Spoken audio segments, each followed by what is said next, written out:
మీ ఇష్టమైన దేవీ దేవతలు ఎవరైతే ఉన్నారో వాళ్ళను కేవలం ఈ యొక్క మంత్రం మీరు చదివిన వెంటనే అంటే 2-3 నిమిషాల్లోనే ఎవరినైతే మీరు ఆవాహనం చేసుకుంటారో వాళ్ళు మీ ముందు సాక్షాత్కారం అవడం అనేది జరిగిద్దన్నమాట. వాళ్ళు మీ ముందుకి రావటం అనేది జరిగిద్దన్నమాట. అటువంటి పవర్ఫుల్ గల ఒక మీకు ఇష్టమైన దేవీ దేవతలను మీ ముందుకు రప్పించే ఒక పవర్ఫుల్ గల మంత్రాన్ని ఈరోజు మీకు నేను తెలియజేస్తున్నాను. అయితే ఈ యొక్క సాధన అనేది 3 రోజులు మాత్రమే ఉండిద్ది. ఈ 3 రోజులు ఈ యొక్క సాధన చేయటం వల్ల యొక్క మంత్రసిద్ధి అనేది మీకు ప్రాప్తించేదను. మీరు ఎప్పుడు కావాలనుకుంటే అప్పుడు ఆ యొక్క మంత్రంలో మీకు ఏ దేవీ దేవతలు అయితే మీరు పిలవదలుచుకున్నారో వాళ్ళని ఆ యొక్క పేరు పెట్టేసి మీరు ఈ యొక్క మంత్రం చదివిన వెంటనే వాళ్ళు మీకు దర్శనం ఇవ్వటం అనేది జరిగిద్దన్నమాట. అటువంటి మంత్ర సాధన గురించి ఈరోజు మీకు నేను తెలియజేస్తున్నమాట. అయితే ఈ యొక్క సాధన అనేది చాలా ఉగ్ర సాధన అన్నమాట. అంటే గురువు లేకుండా ఈ యొక్క సాధన అనేది చేయకూడదు. గురువును సంప్రదించి యొక్క సాధన అనేది మీరు చేసుకోండి.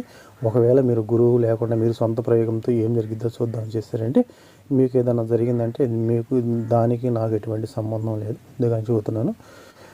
ఏ విధంగా ఉండిద్దంటే మీరు ఏ దేవీ దేవతలను పిలుస్తారో అది మీకు తెలుసు కాబట్టి వాళ్ళు వచ్చే రూపాన్ని బట్టి ఈ యొక్క సాధనాన్ని కంట్రోల్ చేసుకునే దాన్ని బట్టి ఉండిద్ది అన్నమాట. అప్పుడు గురువు ఉంటే వాళ్ళు మీకు దర్శనం ఇవ్వగానే ఆ వచ్చిన దేవీ దేవతలకు ఏమేమి ప్రసాదం పెట్టాలో ఏమేమి ఇవ్వాలో అనే దాని గురించి వాళ్ళు మీకు ఒక క్రమ పద్ధతిలో చెబుతారు మీ పక్క నుండి.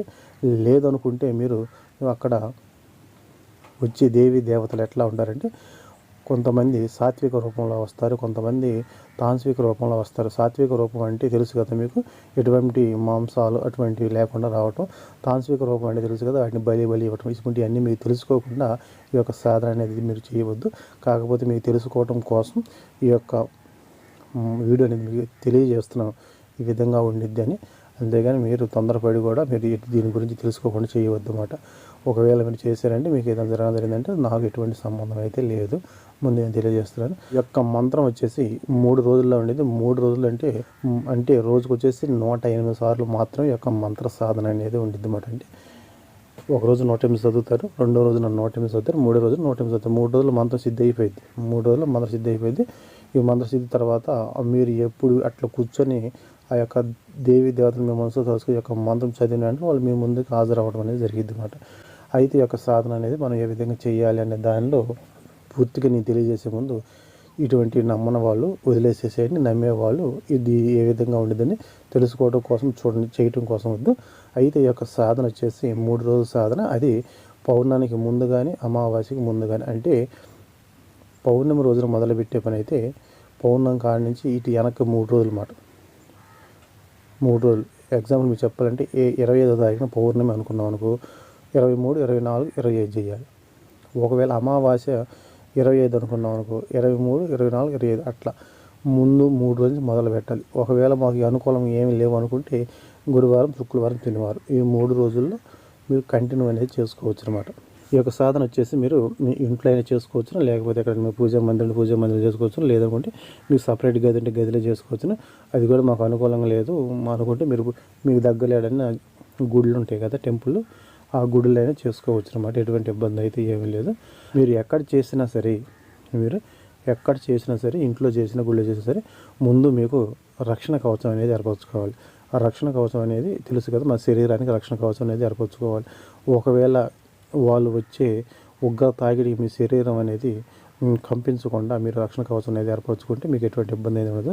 ఆ తర్వాత ఆసనానికి మీరు రక్షణ కవచం ఏర్పరచుకోవాలంటే మీకు మీ చుట్టూ రౌండ్ సర్కిల్లో గీత ఒక నీళ్ళతో సర్కిల్ గీసుకున్న మంత్రాన్ని మీరు కట్టుబడి చేసుకున్నట్లయితే మీకు ఎటువంటి హాని అనేది జరగకుండా ఉండిద్ది అన్నమాట. ఇవేమి తెలియకుండా మంత్రంలోకి మీరు దిగారంటే ప్రమాదంలో పడతారు. ఎందుకు పడతారు ఏంది అనుకుంటే ఇందాక చెప్పే కదా, ఆ వచ్చే దేవీ దేవతలు అక్కడ సాత్విక, తాంత్రిక రూపం 2 పద్ధతులు ఉంటాయండి. 2 పద్ధతులు తెలియకుండా మీరు చేశారంటే చాలా ప్రమాదంలో పడతారు. ఇక్కడ మీకు ఒక క్లియర్గా చెబుతాను. సాత్విక పద్ధతి వచ్చేసి అంటే అది నిదానంగా జరిగిద్ది అన్నమాట. తాంత్రిక పద్ధతి వచ్చేసరికి వాళ్ళు తొందరగా మనకు వశం కావాలని వాళ్ళకి మనం నెత్తురును బలి చూపించి వాళ్ళని మనం ఆవాహనం చేసుకుంటాం. అప్పుడు మనకేం జరిగిద్దంటే వాళ్ళు తొందరగా బలి అవుతారు. కానీ వాళ్ళు చేసే ప్రతి ఒక్క పని వెనకాల మళ్ళీ నెత్తురు వరకు కోరుతూనే ఉంటారు అన్నమాట. ఈ విధంగా అక్కడ చాలా డిఫరెన్స్ ఉండిద్ది. ఈ 2 తెలుసుకోకుండా మీరు సాధన అనేది చేయబాకండి. అందుకే చెబుతుంది ఏ దేవి దేవతలు వచ్చినప్పుడు వాళ్ళకి ఏమేమి ప్రసాదాలు ఇవ్వాలి, వాళ్ళు ఏ విధంగా వాళ్ళు మార్చుకోవాలి, వాళ్ళకి అనుకూలంగా చేసుకుని వాళ్ళని శాంతింపజేసుకోవాలన్నమాట. ఈ విధంగా మనం ఈ యొక్క సాధనలో కొన్ని నియమ నిబంధనలు తెలియజేశాను. ఇప్పుడు వచ్చేసి సాధన చేసే విధానం. మీరు ఎవరినైతే ఈ యొక్క మంత్రంలో ఆ దేవి దేవతల పేరు పెట్టేసి వాళ్ళని ఆవాహనం చేయాలన్నమాట మనం. అయితే ఇది వచ్చేసి 3 రోజులు ఉండిద్ది కాబట్టి 3 రోజులు మీరు మందం మాంసం స్త్రీ పత్రికి దూరంగా ఉండాలి. మీరు నేల మీద పనుకోవాలి, అంటే చాప వేసుకుని చాప మీద పనుకోవాలన్నమాట. 3 రోజులు ఉపవాసం ఉండాలి. ఉపవాసం అంటే ఏ విధంగా అంటే మీరు ఉదయాన్నే 8 గంటలకు పూజ మొదలు పెట్టారనుకో, మళ్ళీ సాయంకాలం 8 గంటలకు చేయాలి. లేదు ఉదయాన్నే మీరు 5 గంటలకు పూజ మొదలు పెట్టారనుకో, సాయంత్రం మీరు 5 తర్వాత పూజ చేయాలన్నమాట. ఈ విధంగా మీరు ఎప్పుడైతే పూజ మొదలు పెడతారో అప్పుడు నుండి మళ్ళీ సాయంకాలం పూజ చేసిన దాకా ఈ మధ్యలో మీరు ఎటువంటి ఆహారం తీసుకోకుండా ఉపవాసం అనేది ఉండాలన్నమాట. ఉండి ఆ సాయంత్రం పూట పూజ అయిపోయిన తర్వాత అప్పుడు ఆహారం కడుపు నిండా తీసుకోవాల్సి ఉంటుంది. మళ్ళీ మరుసటి రోజున కూడా సేమ్ ఇదే విధంగా పగలంతా ఉపవాసం ఉండి సాయంత్రం పూజ అయిపోయిన తర్వాత ఆహారం తీసుకోవాల్సి ఉంటుంది.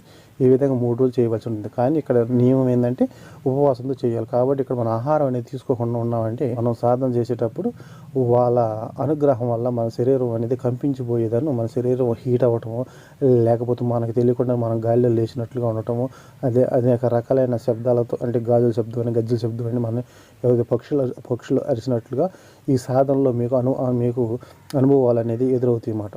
ఆ విధంగా సాధన చేసే సమయంలో మీకు కొన్ని విచిత్రమైన అనుభవాలు అనేవి మీకు ఎదురవుతాయి అన్నమాట. ఈ 3 రోజులు ఆ విధంగా చేయాలి.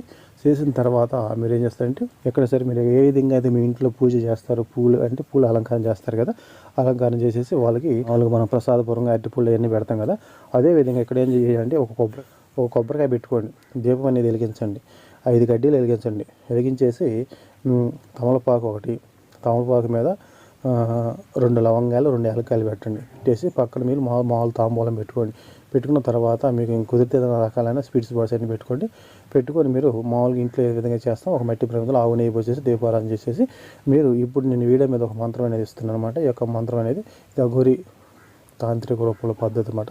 ఈ యొక్క మంత్రంలో అమ్మవారి పేరు పెట్టవలసి ఉంటుంది. మీరు ఏ దేవి దేవతలకు పిలుస్తారో ఆ దేవి దేవతల పేర్లు పెట్టేసి వాళ్ళని ఆవాహన చేసుకోవాల్సి ఉంటుంది అన్నమాట. వాళ్ళ పేరు పెట్టేసి చేయాలి.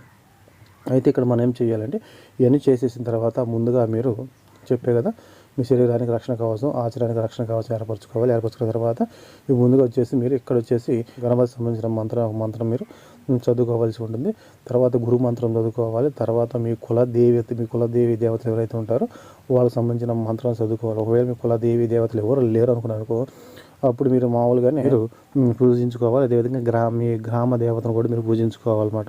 ఇక్కడ ఒకవేళ మాకు ఏమి రావాలనుకున్నాను, గురుభ్యో నమః, మాతృదేవోభవ, పితృదేవోభవ, ఆచార్యదేవో, కులదేవతభ్యో నమః, గ్రామదేవతభ్యో నమః, ఓం కాలభైరవాయ నమః, ఓం నమః శివాయ నమః అనుకొని అప్పుడు మీరు చేసుకోవాల్సి ఉంటుందన్నమాట.